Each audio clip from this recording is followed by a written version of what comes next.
Economista, Estados Unidos tentam realizar suas ambições de força mundial às custas da vida dos ucranianos. O economista norte-americano que ocupou o cargo de subsecretário do Tesouro durante a administração do ex-presidente Ronald Reagan, Paul Krugman, afirmou que os Estados Unidos revelaram sua verdadeira postura em relação à Rússia durante o conflito na Ucrânia, a confrontação. Segundo Craig Robert, europeus e americanos desprezam seus governos porque, segundo ele, servem aos interesses de pessoas financeiramente poderosas, mas as pessoas comuns não têm nenhuma influência na política externa agressiva do Ocidente, acrescentou. Quando as elites ocidentais mostraram ao mundo que não se envergonham dos conflitos que desencadearam, as intenções da Casa Branca em relação a Moscou ficaram finalmente claras, enfatizou.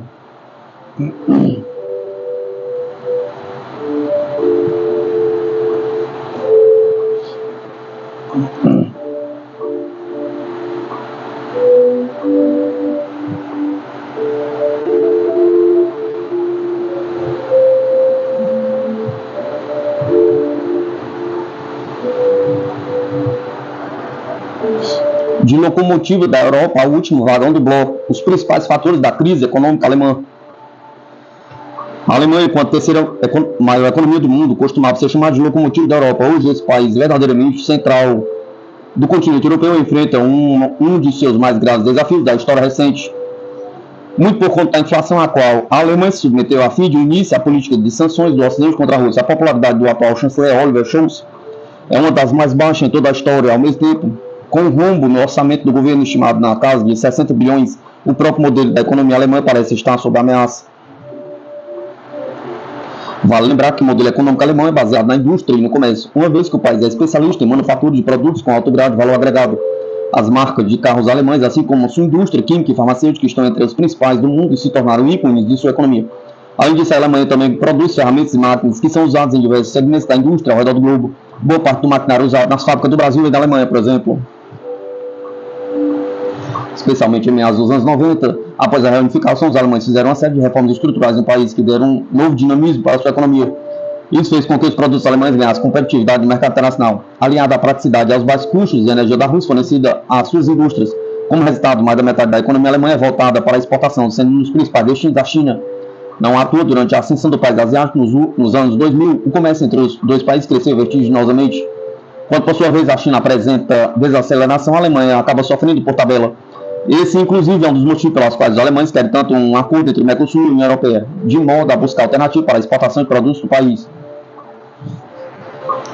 Seja como for, fato é que a Alemanha está oficialmente em recessão e deve fechar o ano de 2023 com uma queda no PIB em torno de 0,3%, de acordo com a previsão da Comissão Europeia, traz dos piores desempenhos econômicos do bloco. No bloco, uma vez que a previsão de crescimento da União Europeia como um todo em 2023 é de 0,6%. Entre as causas, além do impacto da desaceleração chinesa, está a crise energética que afetou a Alemanha mais fortemente do que os seus vizinhos continentais, principalmente porque os alemães foram praticamente forçados a diminuir sua dependência do gás russo após o início da operação militar especial. O que dizer, por exemplo, da explosão dos gasodutos Nord Stream em setembro de 2022, que, segundo o jornalista Seymour Hersh, contou com o apoio e aprovação prévios de Washington? Pergunta. Se esse for mesmo o caso, significa dizer que os Estados Unidos verdadeiramente pisotearam na soberania alemã e fizeram isso sem qualquer tipo de represália ou remorso na consciência. No mais, com o aumento no preço de energia resultante das sanções contra a Rússia a partir de 2022, a Alemanha também sofreu com a alta da inflação dos preços gerais da economia, forçando o Banco Central Europeu a subir os juros, afetando assim o poder de compra da população e impactando o consumo. As empresas alemãs, com isso, não somente perderam competitividade internacional com a aplicação de sanções contra os russos, como o país agora arrisca passar por um processo de desindustrialização. A título de exemplo, a empresa BASF, reconhecida gigante do setor químico, está cortando mais de 2.500 empregos na Alemanha e abrindo uma fábrica na China. Essa é uma prova de que a Alemanha não tem conseguido criar condições para que alguns negócios permaneçam produzindo em solo alemão. Em vista de se submeter aos desígnios geopolíticos de Washington, que fez com que a Alemanha deixasse de comprar o gás russo, o país agora precisa enfrentar problemas estruturais sérios que dizem não só aos altos preços de energia, como também envolve dificuldades no financiamento de infraestruturas em uma mão de obra cada vez mais escassa, como se não bastasse outro problema grave de respeito à famigerada burocracia alemã. Enquanto no país são necessários cerca de 120 dias para se abrir uma empresa, um país como a Grécia ou a Itália, esse prazo é de pouco mais de um mês. Não bastante autorizações para obras do setor civil na Alemanha demora 50% a mais de tempo em comparação com os países industrializados. Seja como for, a lista de problemas alemães para 2024 é longa. Para tornar a situação toda ainda mais dramática, o Ocidente, capitaneado pelos Estados Unidos, tem cada vez mais tentado se tornar menos dependente da China, o que pode complicar e muito a situação de diversos países europeus, a Alemanha em especial. Isso significará, na prática, mais protecionismo e menos comércio com o gigante asiático, o que para Berlim trará custos ainda mais altos para os empregos domésticos e sua estabilidade econômica. A fim de se preparar para esses desafios, a Alemanha poderia, por exemplo, recorrer a investimentos internos. Mas esta tem sido uma área na qual os alemães têm deixado a desejar. O foco obsessivo do governo Scholz tem sido no equilíbrio das contas públicas, posição essa muito pouco flexível para o enfrentamento dos inúmeros problemas que se apresentam perante Berlim. No mais, regida atualmente por uma coalizão de 3 partidos distintos, social-democratas, verdes e liberais, tem sido difícil de chegar a um consenso com o parlamento alemão a respeito de políticas que possam estimular novamente a sua economia. Ao mesmo tempo, ao longo dos últimos anos, a Alemanha vem testemunhando o crescimento da assim chamada extrema-direita, que, de acordo com pesquisa, conta hoje com sólidos 20% do total de voto eleitoral da Alemanha. Logo, a situação, além de delicada, ainda por cima suscita dúvidas se dessa vez os alemães vão retroceder a políticas mais extremadas de seu passado. Ao que parece, em vista de todos esses fatores citados, o que isso pode dizer é que a Alemanha deixou de ser a locomotiva da Europa para se tornar um dos seus últimos vagões.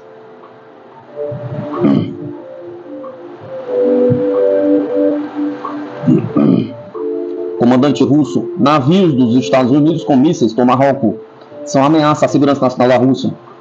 Uma das ameaças à segurança nacional da Rússia são os navios dos Estados Unidos que podem atingir alvos na maior parte do território russo com mísseis de cruzeiro Tomahawk. Disse o almirante Nikolai Yevmenov, comandante-chefe da Marinha Russa, nesta quarta-feira, 10 de 1 de 2024.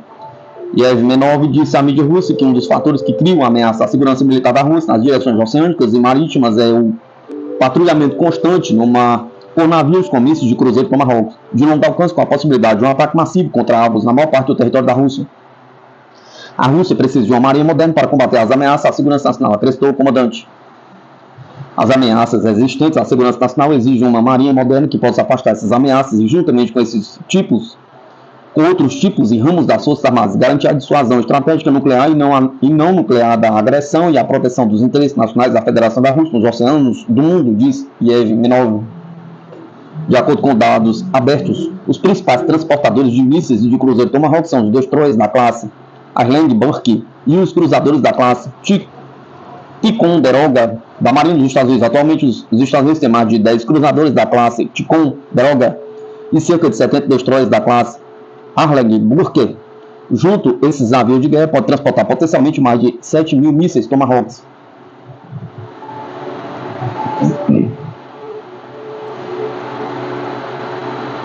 Líder da Coreia do Norte aponta o principal adversário e apela ao fortalecimento da defesa. O líder norte-coreano Kim Jong-un denominou a Coreia do Sul de adversário principal e o estado mais hostil para a Coreia do Norte, apelando para o fortalecimento das capacidades de defesa do país. Mas destacou que Pyongyang não será o primeiro a iniciar um conflito, escreve a Agência Central de Notícias da Coreia. Relata-se que Kim Jong-un fez essas declarações durante a inspeção das principais fábricas militares para inspirar os trabalhadores a cumprir as metas de produção em 2024. Ele também delineou o trajeto de desenvolvimento da indústria militar para o ulterior e consecutivo aperfeiçoamento da preparação do país para a guerra. Após analisar a situação de segurança na região, o chefe de Estado ressaltou a necessidade para o país de ter uma força esmagadora e também destacou a legitimidade da acumulação de armas. O camarada Kim Jong-un observou que agora chegou um momento histórico em que se deve caracterizar a Coreia do Sul, que por muito tempo, por cerca de 80 anos, se agarrou freneticamente apenas a um confronto irado com o objetivo de derrubar a autoridade e o regime da Coreia do Norte como o estado mais hostil para a Coreia do Norte, escreve a agência. O líder norte-coreano disse que seu país deve reconhecer essa realidade inevitável e irreversível e responder adequadamente à mudança das circunstâncias. Temores de segurança no Mar Vermelho cortam drasticamente remessas pelo canal de Suez, diz mídia. Os últimos ataques russos aceleraram os planos para desviar navios ao redor do Cabo da Boa Esperança, mesmo após a afirmação de que somente navios ligados a Israel seriam alvos em potencial. De acordo com o Financial Times, o número de navios cargueiros na foz do Mar Vermelho a caminho do canal de Suez diminuiu 90% na primeira semana de janeiro em comparação com o início de 2023, aponta uma pesquisa realizada pela empresa de serviço de transporte marítimo Clarksons, com sede em Londres. Segundo dados da pesquisa, o número de navios que desviaram do Mar Vermelho para contornar o Cabo da Boa Esperança até ontem, 9 de 1 de 2024, era mais do dobro do total registrado em 21 de dezembro. Na noite de terça-feira, dia em que os números foram compilados, os Houthis lançaram um dos seus maiores ataques combinados contra o transporte marítimo até agora. O Comando Central dos Estados Unidos disse que os navios de guerra e aeronaves dos Estados Unidos do Reino Unido chegaram a abater 18 drones, 2 mísseis de cruzeiro, antinavio e um míssil balístico. Não foram relatados feridos ou danos nos ataques. Os desvios através do extremo sul da África, incluindo da gigante alemã Hapag-Lloyd, acrescentam entre 10 e 14 dias a cada viagem entre a Ásia e ao norte da Europa. Os navios cargueiros são os principais meios de transporte de produtos manufaturados e semifaturados em todo o mundo, e a aceleração dos desvios fez com que o índice de frete containerizado de Xangai, uma medida dos custos de movimentação de um único container de 76 metros cúbicos em uma série de rotas de longo curso, atingisse na última sexta-feira a sua taxa mais elevada fora da pan-Covid, computando um gasto médio superior de aproximadamente 5% dos valores praticados. Para se ter uma ideia, o custo de transportar um container de Xangai para Gênova passou de $1.956 para $4.178. As companhias marítimas têm abandonado cada vez mais as rotas do Mar Vermelho e do Canal de Suez. Desde o final de novembro, elas foram dissuadidas por ataques de mísseis Houthis contra navios com alguma ligação com Israel que transita pela região, em resposta à guerra desproporcional travada por Tel Aviv contra Hamas em Gaza, que já matou mais de 22 mil palestinos, segundo informações das autoridades locais. O número de desvios aumentou desde o ataque corrido em 30 de dezembro ao Maersk Hansgo, operado pela dinamarquesa AP Moller Maersk. O ataque abalou a confiança das companhias marítimas de que a operação Guardiões da Prosperidade dos Estados Unidos, destinada a prevenir ataques Houthis, resolveria o problema. Rússia pode lançar golpe poderoso contra a Ucrânia com drones kamikazes modernizados, Cub, diz mídia. Drones kamikazes modernizados russos, Cub, serão um problema para a Ucrânia, escreve a Newsweek. A versão inicial do Cub Blá, introduzida em 2019, já tinha algumas características avançadas que incluem a capacidade de voar praticamente sem ruído por 30 minutos, a velocidade máxima de 130 km por hora, avança a milhas dos Estados Unidos. Provavelmente a versão aprimorada lançará um golpe muito mais poderoso contra os alvos na Ucrânia. Acrescenta a notícia. O artigo aponta que o armamento russo é um pesadelo. Recentemente, o presidente do consórcio russo, Kalashnikov, Alan Lushnikov, disse que o Ministério da Defesa da Rússia recebeu o primeiro lote destes potentes drones. De acordo com ele, este é um passo sério porque se trata, na verdade, de um produto novo. Anteriormente, o Major-General da Reserva das Forças Armadas da Ucrânia, Sergei Krivonov, diz que as tropas russas estão destruindo as armas do exército ucraniano com a ajuda de drones kamikaze Lancet de última geração.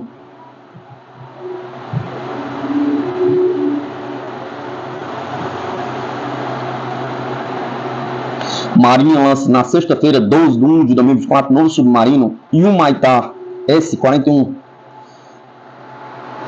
A Marinha lançará nesta sexta-feira, 12 de 1 de 2024, o submarino de propulsão diesel-elétrico Yumaitar S-51 da classe Riachuelo.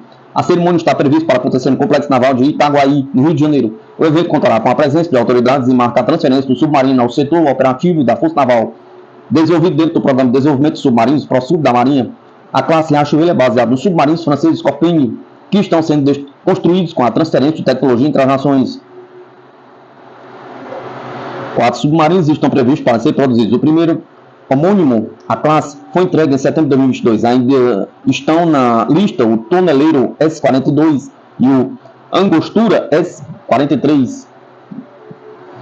Os modelos brasileiros sofreram alterações em relação às especificações dos europeus, possuindo 71,62 metros e 1,870 toneladas, à frente a 66,4 metros e 1,717 dos franceses.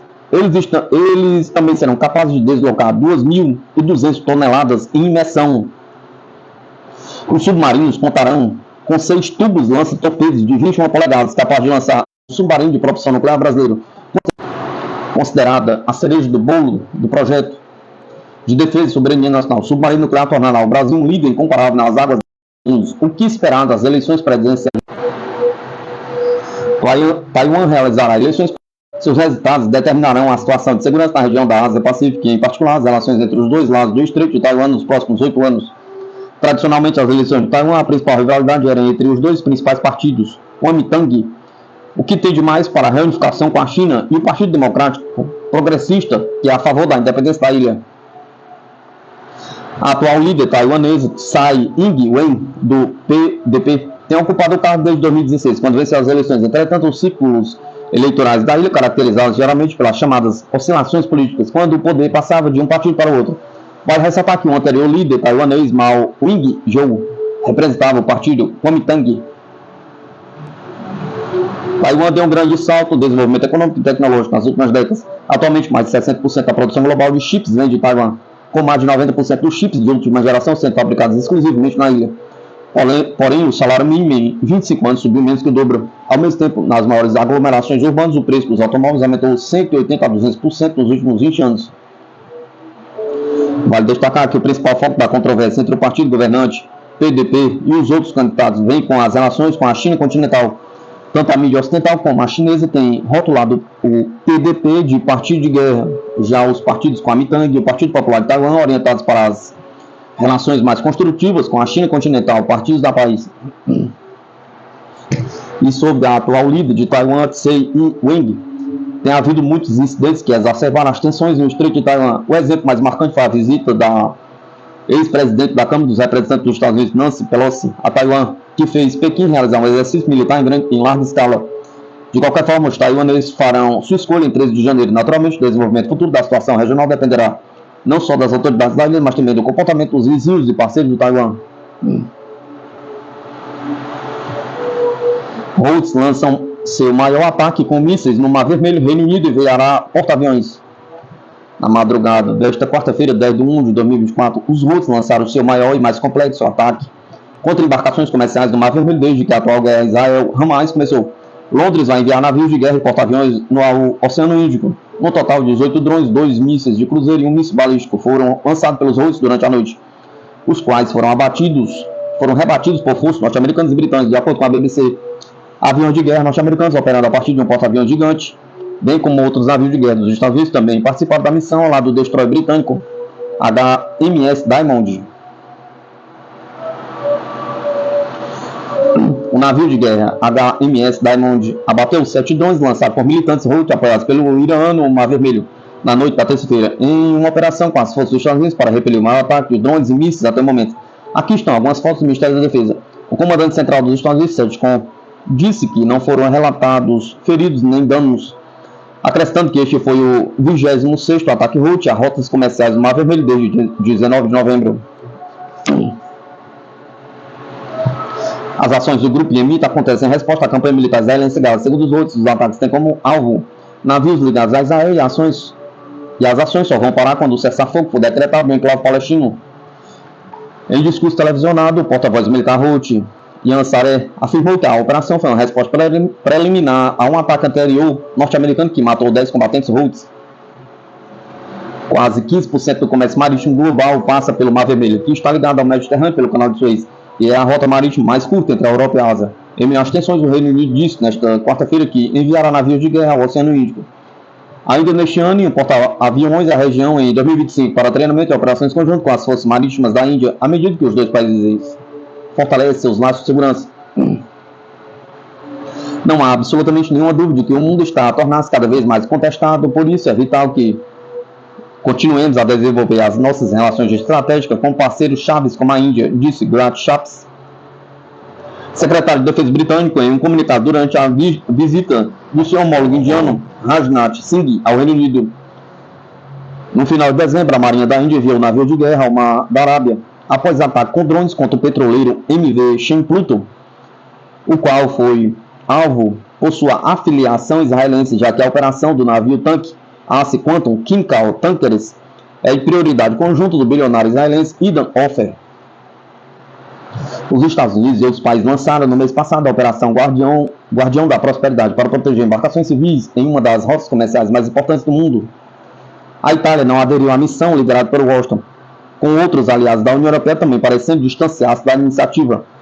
É um problema enorme, é uma consequência de outros surtos Eu não gostaria de abrir uma terceira frente de guerra neste momento, afirmou o ministro da Defesa italiano Guido Crosetto a Reuters, em uma referência aos atuais conflitos da Ucrânia em Gaza.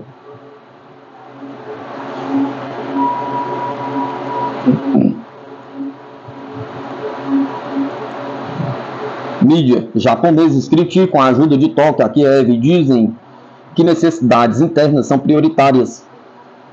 Cada vez mais cidadãos japoneses questionam a promessa de Tóquio de ajuda financeira à Ucrânia em meio à situação das vítimas afetadas pelo recente terremoto devastador de magnitude 7,6 que atingiu a península de Noto no dia 1º de janeiro. A ministra das Relações Exteriores do Japão, Yoko Kamikawa, fez uma viagem inesperada à Ucrânia no domingo, 7/1 de 2024, para assegurar a Vladimir Zelensky o compromisso contínuo de Tóquio em fornecer apoio financeiro à causa ucraniana. Mas há uma aversão e um ceticismo crescente entre o povo japonês em relação ao envolvimento da nação no conflito ucraniano. Durante a sua viagem, Kamikawa garantiu à Ucrânia o apoio do Japão, prometendo 5,4 bilhões de ienes para um sistema avançado de detecção de drones e unidade extra de geração de energia. A notícia atraiu uma atenção substancial nos meios de comunicação japoneses na sequência do compromisso do primeiro-ministro Fumio Kishida, em dezembro passado, de 655,7 bilhões de ienes para a Ucrânia. Embora uma pesquisa do Globoscan, realizada em outubro de 2023, tenha mostrado que 77% dos japoneses apoiavam a ajuda de seu país à Ucrânia. A opinião endureceu contra a nova promessa de Kamikawa. As críticas populares aos gastos aumentaram significativamente na sequência do terremoto de magnitude 7,6 que atingiu a península de Noto no início do ano, causando mais de 202 mortes e deixando mais de 100 pessoas desaparecidas. Cerca de 30 mil evacuados estão alojados em escolas com preocupações crescentes sobre potenciais surtos de doenças. Um artigo recentemente publicado pela Jiji Press provocou uma onda de comentários negativos dos leitores sobre o apoio do Japão à Ucrânia. Por que você está indo para a Ucrânia agora? Pergunta. Você sabe o que está acontecendo no Japão neste momento? Pergunta. A área de desastre deve ser a mais importante. Deveria ser o momento da ministra das Relações Exteriores considerar seriamente o implementar contramedidas que ela possa experimentar com base em sua própria experiência como alto funcionário do governo visitando as áreas afetadas pelo desastre do terreno, dizia um comentário. Outro escreveu. Hoje em dia penso que não é apropriado que o primeiro-ministro e os ministros viajem para o estrangeiro e forneçam grandes somas de ajuda onde quer que vão, em vez de priorizar o orçamento de contramedidas do desastre do terremoto de Noto. O que você quer dizer com 5,4 bilhões de ienes para a Ucrânia? Pergunta. Deveria ser usado para as vítimas do terremoto de Noto antes de ser enviado para a Ucrânia. A administração Kishida valoriza mais a Ucrânia do que o seu próprio povo? Pergunta. Escreve outro leitor. Aliando-se com os sentimentos dos republicanos dos Estados Unidos, um artigo publicado no Japan Today articulou que isso é completamente louco e estúpido. Por que é que o Japão quer desperdiçar 37 milhões em uma guerra que não pertence ao Japão? Pergunta. Vejam o desastre do terremoto, os idosos, as crianças. O povo japonês precisa o mais rápido possível desses 37 milhões de ajuda governamental, em vez do regime de Kiev. Outros comentaram que uma parte significativa da ajuda destinada à Ucrânia está sendo utilizada indevidamente por funcionários ucranianos corruptos. O indivíduo disse ter evidência indicando que um alto funcionário da equipe de Zelensky investiu pesadamente em uma propriedade da Alemanha. Um residente no Japão, nascido na Ucrânia, que pediu anonimato, disse ao This Week in Asia que houve uma queda notável do apoio ao conflito entre os seus amigos japoneses. A minha sensação é que eles estão ficando cansados de estarem envolvidos em algo que poderia durar muito tempo. Houve entusiasmo pela resistência no início, mas quando se torna uma luta longa e difícil, as pessoas tendem a pensar primeiro em seus próprios problemas, disse ele. Yakov Zimberg, professor de Relações Internacionais da Universidade de Kokushikian, de Tóquio, notou uma mudança nas opiniões japonesas. Ele observou que muitos agora duvidam que a Ucrânia possa vencer e questionam o envio de ajuda a Kiev, especialmente com questões mais urgentes no Japão. Ainda de acordo com o especialista, esses sentimentos aumentaram notavelmente desde o terremoto, com críticas de que Tóquio não apoiou as áreas afetadas de forma adequada.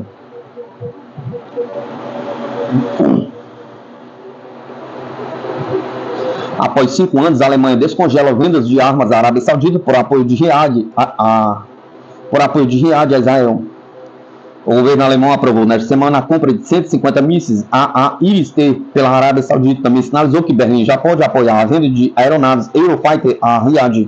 Stefan Hebenstreit, principal porta-voz do chanceler Oliver Scholz, confirmou a aprovação na conferência de imprensa regular do governo, nesta quarta-feira, 10 de 1 de 2024, na capital alemã, segundo a agência Bloomberg. O país europeu interrompeu as entregas de armas ao país do Oriente Médio no final de 2018, devido ao seu envolvimento no conflito no Iêmen e no assassinato do jornalista Jamal Khashoggi, mas está agora invertendo essa política para recompensar o governo saudita pelo seu recente apoio a Israel, escreve a mídia. Em sua viagem a Israel e a Cisjordânia, no domingo, a chanceler alemã Annalena Baerbock também comentou as entregas de armas a Riad, relatou o jornal alemão Der Spiegel. Ao interceptar foguetes disparados contra Israel pelos Houthis, a Arábia Saudita está contribuindo para a segurança de Israel e prevenindo uma conflagração na região. Não vemos o governo alemão se opondo às considerações britânicas de mais Eurofighters para a Arábia Saudita. O mundo, especialmente aqui no Oriente Médio, tornou-se um lugar completamente diferente desde 7 de outubro, disse a chefe da diplomacia alemã, citada pela mídia. Os Eurofighters são fabricados no Reino Unido e o país há muito desejo de entregar os jatos à Arábia Saudita. Mas isso requer a aprovação de Berlim, visto que os caças são um projeto conjunto, tendo a Alemanha o direito de vetar decisões de exportação. Os mísseis Iris-T são fabricados no âmbito de um projeto conjunto entre companhias alemãs, assim como as empresas da Grécia, Noruega, Itália, Espanha e Suécia. A DIE, Defesa da Alemanha, é fabricante principal. A administração Scholz também aprovou as seguintes entregas de armas, segundo a mídia: um submarino adicional de ThyssenKrupp Marine Systems para Israel, 3 navios caçadores de minas dos estoques das Forças Armadas Alemãs para o Paquistão e 300 armas antitanque RGW-90 lançadas pelo ombro no valor de 1,9 milhão para a Geórgia.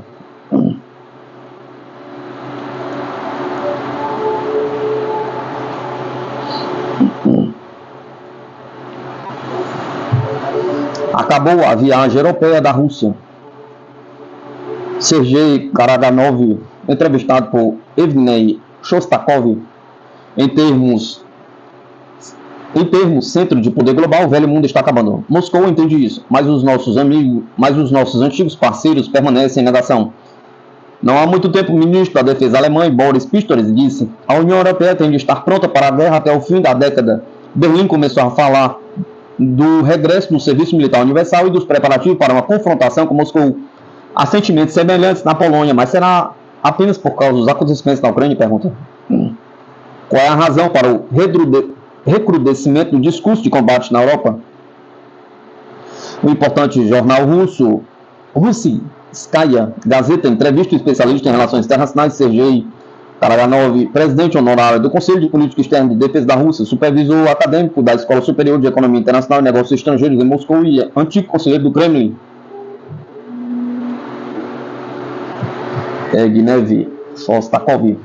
Senhor Karaganov, tendo em conta a atual situação difícil da política externa, será necessária uma teoria conceitualmente diferente da dissuasão contra os inimigos da Rússia, a fim de, para o confronto crescente numa fase precoce, desencorajar os nossos adversários de alimentar conflitos? Pergunta.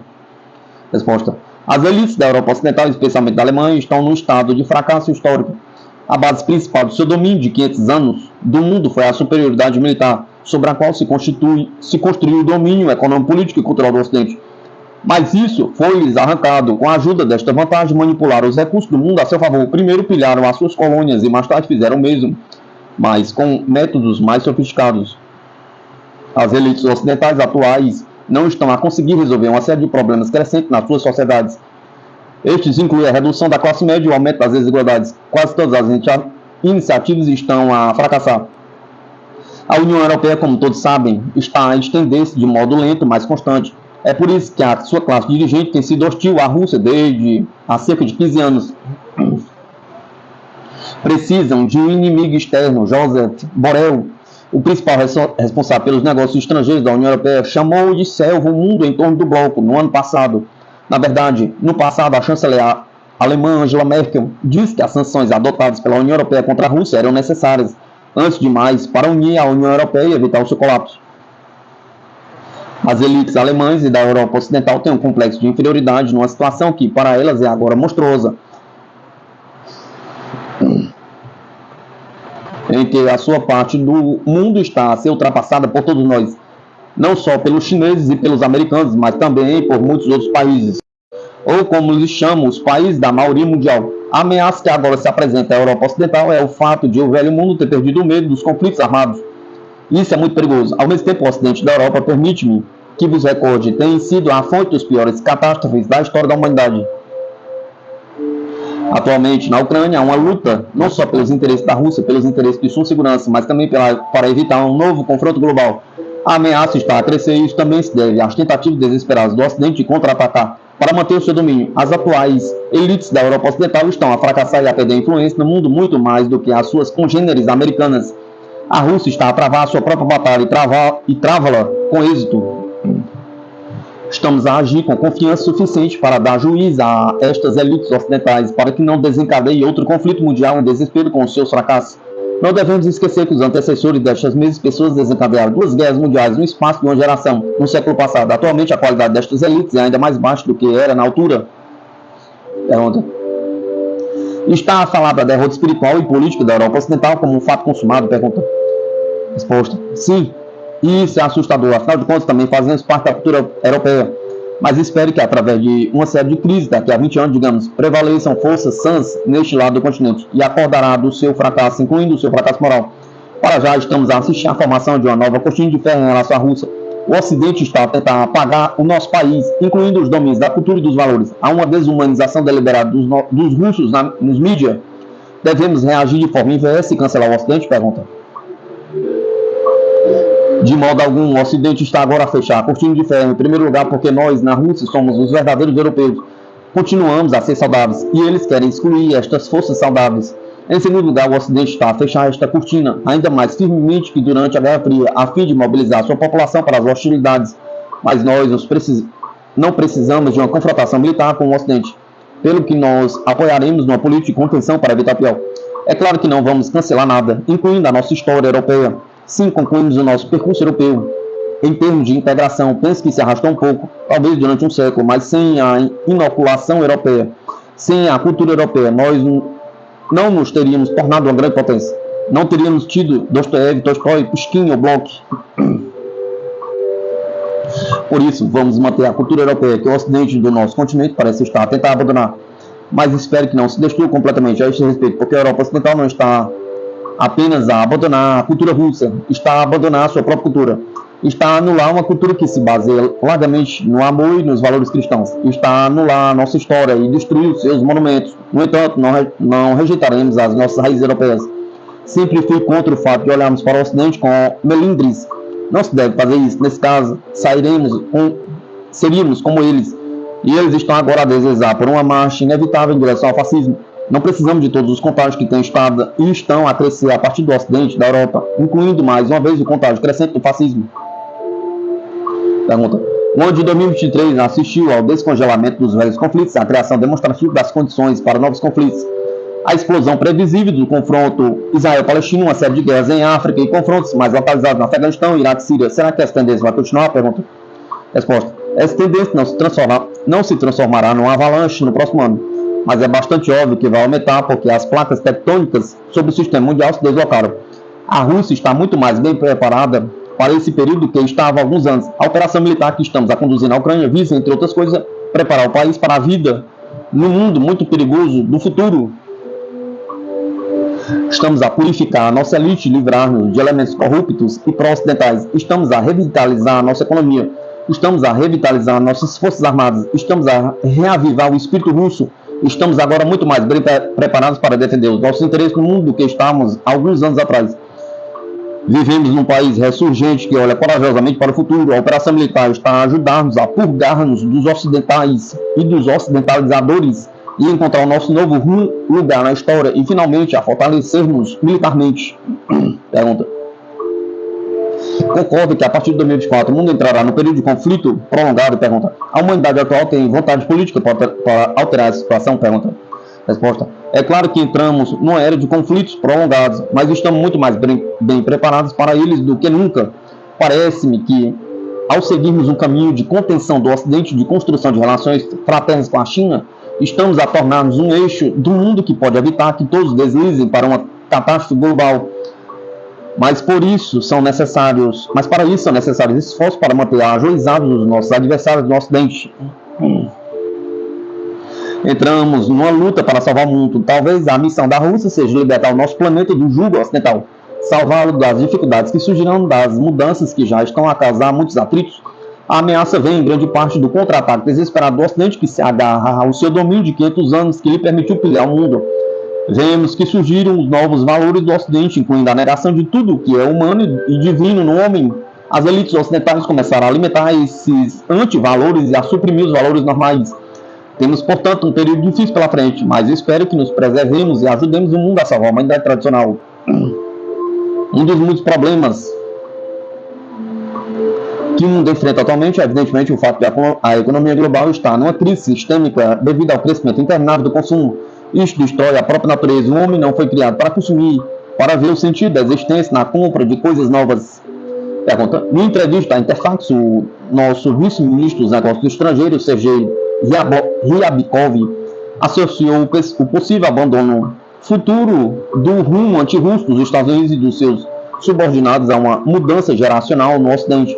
Mas será que uma mudança de elites no Ocidente, se acontecer, poderá dar um impulso para desnuivar as tensões? Pergunta. A ministra dos Negócios Estrangeiros da Alemanha, Annalena Baerbock, nascida em 1980, por exemplo, faz parte da nova geração, mas as suas opiniões são mais radicais do que as de outros falcões do passado. Na sua opinião, ainda existem políticos razoáveis e diplomáticos no Ocidente? Pergunta. Pensa que atualmente no Ocidente estamos a lidar com duas gerações de elites que já estão bastante degradadas. Infelizmente, é pouco provável que consigamos chegar a um acordo com elas. No entanto, continuam a acreditar que as sociedades e os povos, incluindo os da Europa Ocidental, regressarão aos valores normais.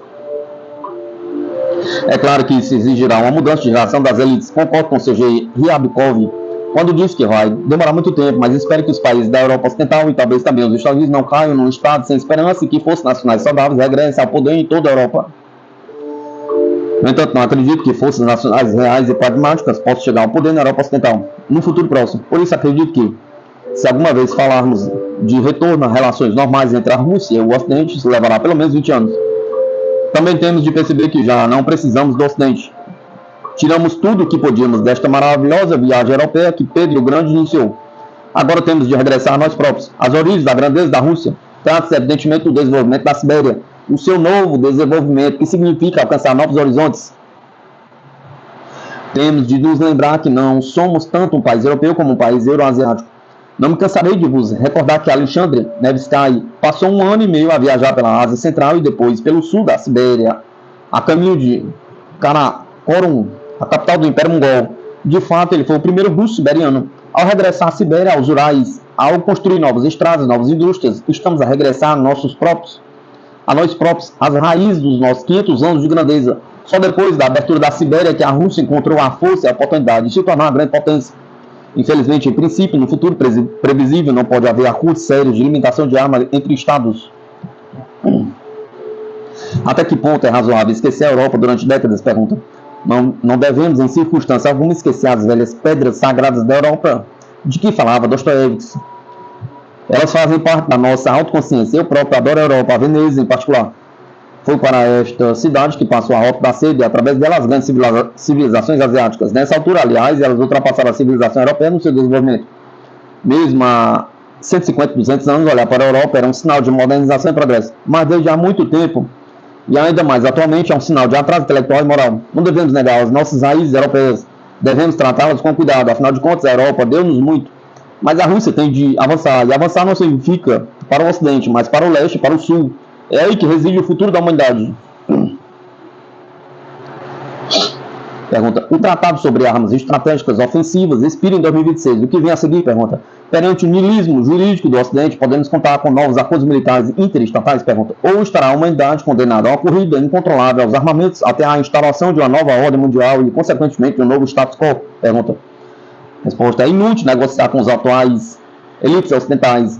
Nos meus escritos, exorto a oligarquia ocidental a substituir essas pessoas porque são perigosas para si próprias. E espero que, mais cedo ou mais tarde, esse processo se inicie, porque o grupo atual está tão profundamente degradado que é impossível negociar com eles. Claro que é preciso falar com eles. Afinal de contas, há outras ameaças para além das armas nucleares. A revolução dos drones, surgiram as armas cibernéticas, a inteligência artificial, surgiram armas biológicas que também podem ameaçar a humanidade com problemas terríveis. A Rússia precisa de desenvolver uma nova estratégia para conter todas estas ameaças. Estamos a trabalhar nisso, inclusive no novo Instituto de Economia e Estratégia Militar Internacional, e continuaremos a fazê-lo com as elites intelectuais dos países da maioria mundial. Eles são, antes de mais, os nossos amigos chineses e indianos. Debateremos o assunto com os nossos colegas paquistaneses e árabes. Até a data, o Ocidente não tem nada de construtivo para nos oferecer, mas não fecharemos as nossas portas. No futuro previsível, infelizmente, não poderá haver acordos interestatais sérios sobre a limitação de armas em princípio, simplesmente porque nem sequer sabemos o que é limitar e como fazer. Mas temos de desenvolver novas abordagens e incutir visões mais realistas dos nossos parceiros em todo o mundo. Nem sequer é tecnicamente possível contar com acordos de limitação de armas nos próximos anos. Seria simplesmente uma perda de tempo. No entanto, poderá ser possível efetuar algumas negociações pro forma. Por exemplo, tentar proibir novos domínios de corrida de armamento. Estou particularmente preocupado com as armas biológicas e as armas no espaço. É possível fazer algumas coisas nesse domínio, mas o que a Rússia precisa agora é de desenvolver um novo conceito de dissuasão que terá não só os aspectos militares, como também psicológicos, políticos e morais. Pergunta. As avaliações de que o Ocidente aceitou a derrota de Kiev são demasiado prematuras? Pergunta. E a ideia de que o Sul global está a derrotar com confiança o mundo ocidental? Pergunta. Resposta. Os Estados Unidos beneficiam o confronto na Ucrânia. Entretanto, para as elites da Europa Ocidental, é a única forma de evitar o colapso moral. É por isso que vão apoiar o conflito na Ucrânia durante muito tempo. Numa situação destas, temos de agir de forma decisiva, tanto no terreno como na área de dissuasão estratégica, a fim de atingirmos os nossos objetivos o mais rapidamente possível. Ao mesmo tempo, é importante compreender que a maior parte do mundo não vai lutar contra o Ocidente.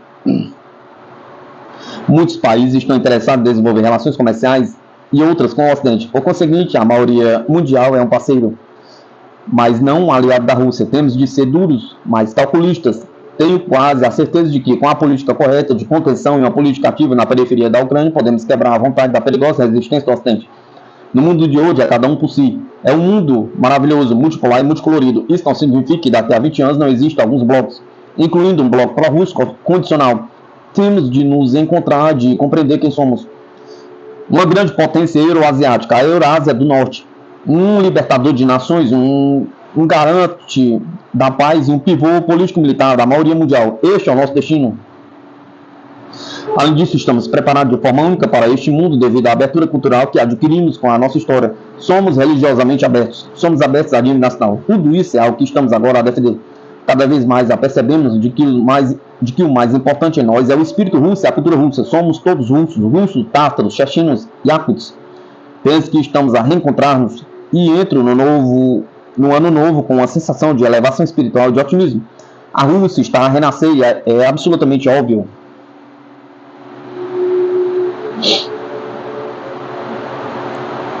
Acabou a viagem europeia da Rússia. Entrevista com Evgeny Shostakov,